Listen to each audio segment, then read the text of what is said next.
ब्रज रस मान सरोवर भक्ति शतक यह मोर। राधे राधे। ब्रज रस मान सरोवर भक्ति शतक यह मोर।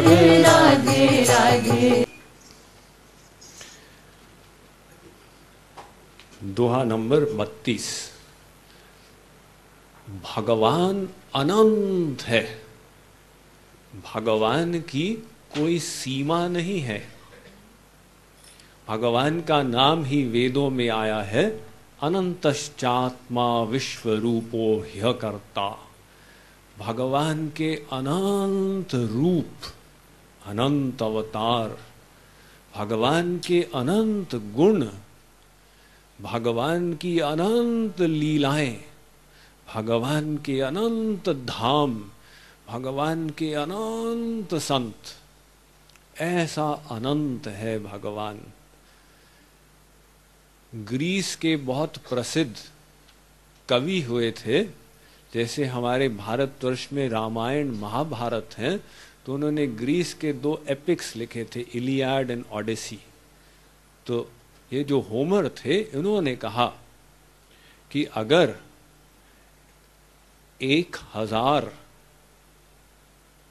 वाद्य बजाने वाले हों और उनके पास 1000 तारों वाले यंत्र हों और वो 1000 वर्ष तक भगवान का गुणगान करते चले जाएं, तो भी वो यशोगान कभी समाप्त नहीं होगा।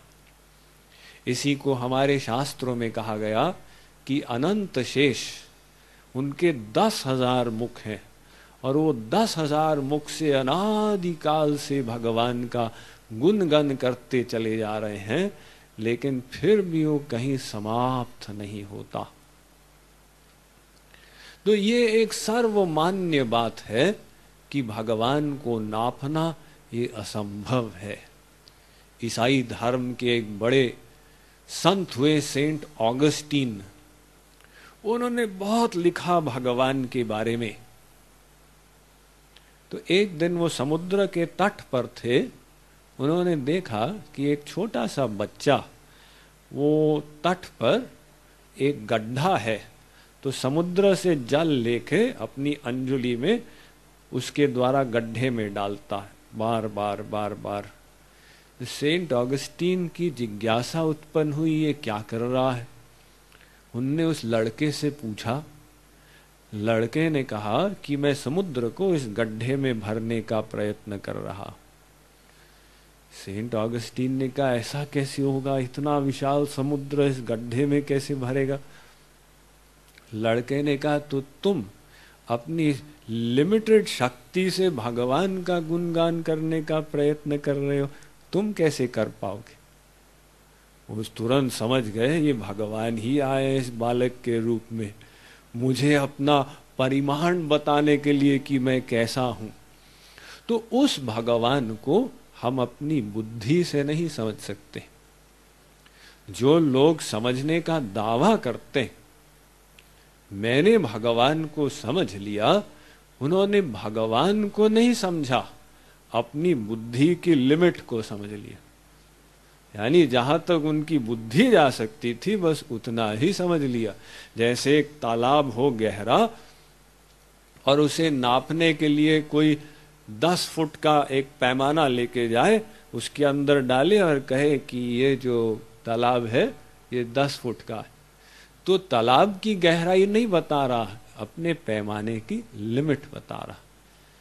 ऐसे अगर कोई कहे मैंने श्री राम को समझ लिया, मैंने श्री कृष्ण को समझ लिया, तो क्या बता रहा है, अपनी बुद्धि की लिमिट।